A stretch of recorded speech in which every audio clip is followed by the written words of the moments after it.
Hi friends, it's Lisa Hetrick, and I am popping in today. It's Thursday, and I thought it would be fun to start sharing like a Thursday mini tutorial that is a little bit condensed in time than my regular tutorial that I put out every week. And this week, I thought I would launch it and just have some fun with it. So in my tutorial that I put out this week, I talked a lot about watercolor and my new stamp set, Hello Beautiful with Gina K Designs. But today, what I wanted to do is in that video, I shared a lot of different watercolor products that I used, paints and things like that were artist grade and all different kinds of paints. But today I thought I would break it down just even a little bit more and talk about how you can get some watercolor effects using your favorite dye inks or distress inks or other paper crafting supplies that you have on hand. So I'm going to stamp out this bloom from my Hello Beautiful set, and I'm going to walk you through it just for some fun today. But before we get started, I wanted to share a couple other paper crafting watercolor papers that I love for paper crafting. I've shared this one a lot in my videos. The B Paper Company watercolor paper. I love this paper, and that's what I'm going to use today. But I thought it would be fun to share a couple other ones that I absolutely love. The B Paper Company one I use a lot for my card making and paper crafting projects. I'm a huge fan, of Fabriano Artistico. I use this one. This one is hot pressed, where this one is cold pressed. And the difference is the hot pressed is smooth. So here's a painting I have on here. The hot pressed is smooth, and the cold press has a texture.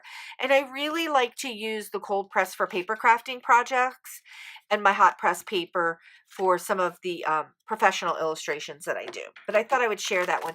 And here's another one that I absolutely love by Strathmore. This is Ready Cut Watercolor. Comes in 25 sheets. I also have it in some books and some other like tablets. It comes in a lot of different things. This is the 500 series, cold pressed. I really like this because it's already pre-cut. I like this for my paper crafting projects, and I like this for my professional projects as well. So I thought I would share those three today because I talk about B paper a lot, but I really like to give people options. So, okay, so getting into the thick of it with this quick and dirty tutorial. I'm going to be using the bloom from my stamp set, and I'm using water brushes. And the reason why I like to use water brushes is because they're really easy to work with, and they keep you from spilling water all over the place. And it's about control sometimes with watercolor, and controlling your brushes and controlling the amount of water that comes out of your brush when you're getting started can make you feel a whole lot better and a lot more successful in what you're going to create. So I'm going to use this palette of colors from Gina K. This is Innocent Pink, Dusty Rose, Passionate Pink, and Red Velvet. And I've got this wild lilac out here because I think I'm going to use that for some shadows. But instead of using paints, watercolor paints, I'm going to be using dye inks. And I'm just pressing these colors down onto my pad for today's Thursday tip. And you can see that that's a really nice palette of color. I'm going to add that little wild lilac one. This is a cooler color, so I think it's going to help create some shadows. I'm not sure. I haven't tried it. We'll see what happens. Now, normally I would use an ink, a light ink, like I would stamp this out in the light ink and stamp it down onto my paper. But today what I'm going to do is I'm going to just, I'm going to try this. I'm going to add a little bit of um, the dye ink to the stamp, and I actually don't think that's going to work out too well. So let me just kind of just hit that. I've added a lot of water, but let me just hit that a little bit with some paint. And the reason why I was trying to do that is I want to get this kind of washy watercolory effect, and you can kind of see some of the ink that I've had on there to make those lines go away. But the dye inks aren't going to move once they've dried. The beautiful thing about using them for stamping is that once they've dried, they don't move. So I was trying a little something different there. So let's give this a go. So what I'm going to do is I'm looking at each petal individually, and I'm going to start using the dye inks to paint. And I need a little bit more water here. I need to get that engaged to get that going. Now, the dye inks are going to dry like super quick. So you've got to keep them pretty wet to get them to move like watercolor. Now, the interesting thing about, like, you could take a look at how, so this is Innocent Pink, and it is definitely coming out a lot darker than it would if you stamped it. So I am painting every other piece here, and I'm just doing a quick outline. Right now what I'm doing is just getting in a layer of color, and this is sort of like that no line watercoloring that is pretty popular right now. So it has been popular, I think, for a while in paper crafting projects. I'm really digging this. This Innocent Pink is kind of coming out pretty dusty rosy. It's just kind of neat. I kind of like it. Now, and then I'm going to go in with the actual dusty rose.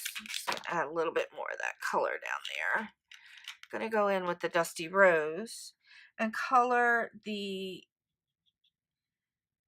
petals in between. Now, the thing about the dye inks is that, like I said, they dry really quick. So you can see when I didn't have enough water, it dried pretty quick, and it kind of gave me a little bit of a line there, which is okay. I don't mind it because it adds a little bit of texture. And when you're watercoloring, flowers aren't all smooth in real life. Flowers aren't all like smoothie blends. So you want to get a little texture going in there. So I don't mind that texture that's going on there. I'm going to come around here and kind of see how I'm getting a lot of water in that dye ink to kind of make it move. But you got to work a little bit quickly if you want it to be kind of smooth, because you can see right there when I didn't work so quickly, it is a little, there's some lines there, but that's okay.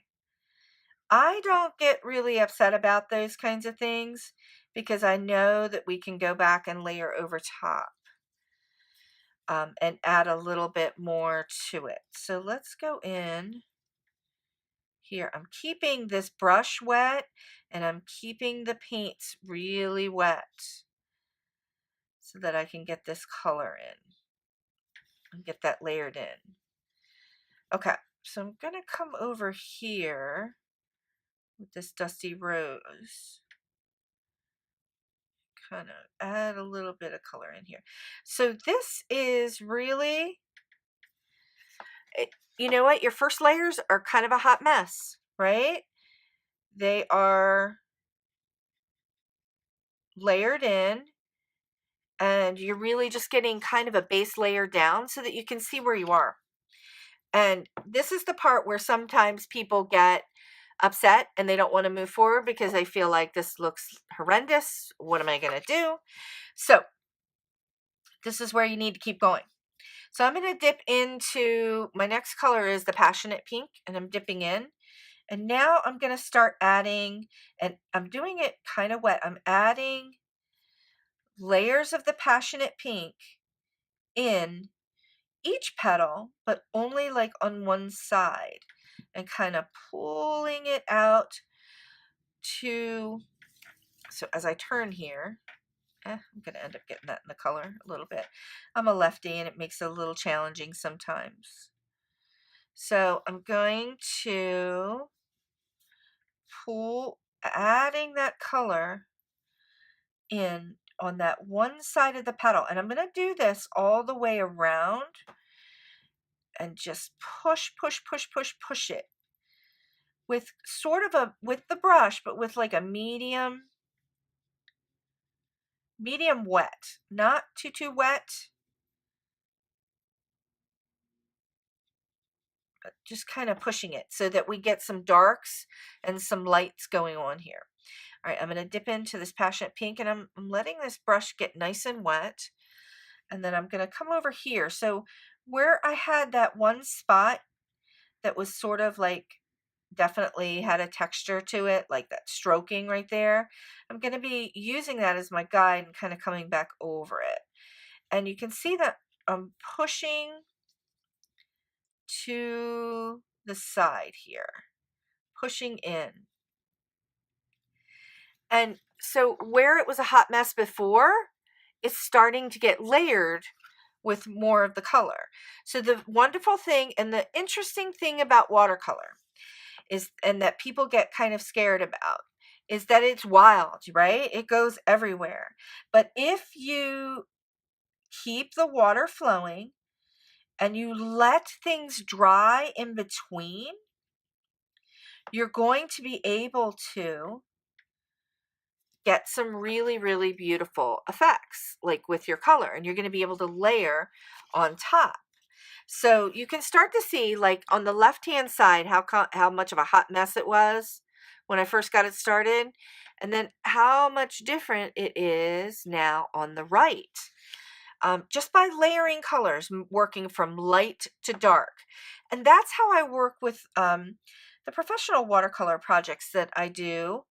I'm always working light to dark. Now, we're working with dye inks today to create our watercolor effects. So we got to keep, and because dye inks dry super, super fast, you got to keep moving in a relatively quick pace to kind of keep it going. But the reason why I like working with these Gina K dye inks is because they're so rich, so vibrant, that when you paint with them, you can get some really, really nice watercolor effects like I would with a tube paint. And if I'm already using my dye inks, for my stamping projects, I feel like using them to watercolor with kind of maximizes the use of the supply. So I kind of love that. I love getting a little bit geeky about my supplies and seeing how far I can push them to do all the other things that I want them to do. That's what I think is super cool. Now I kind of got out of the lines a little bit, but that's okay. And you can see I'm dipping back and forth between the passionate pink and the dusty rose to kind of just get a little, I'm doing a little bit on the fly color mixing. And I don't mind how messy it's getting, because I know I'm going to cut this out as an embellishment. So the other thing about watercolor is that it will bleed and it will move.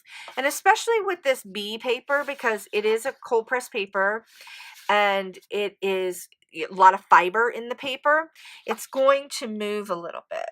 So I'm going to go in right here and add a little bit more.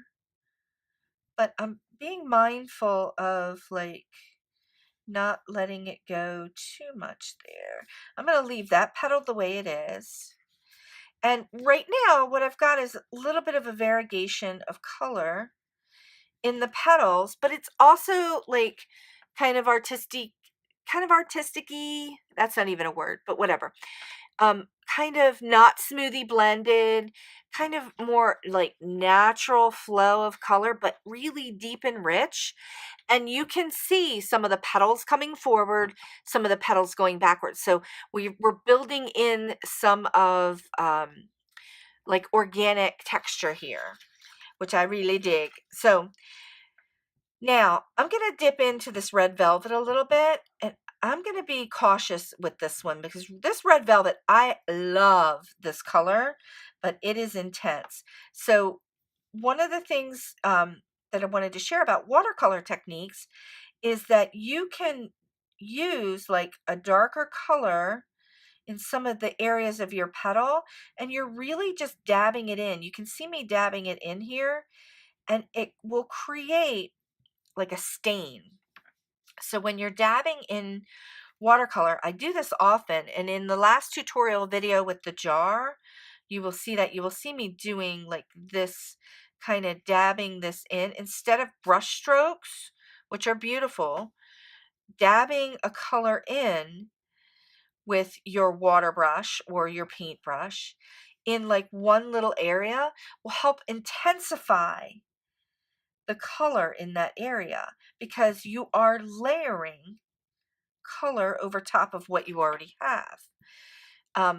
And that's one of the things I want to drive home about watercolor is that sometimes people will paint like one layer and then they feel like they didn't get the results that they wanted.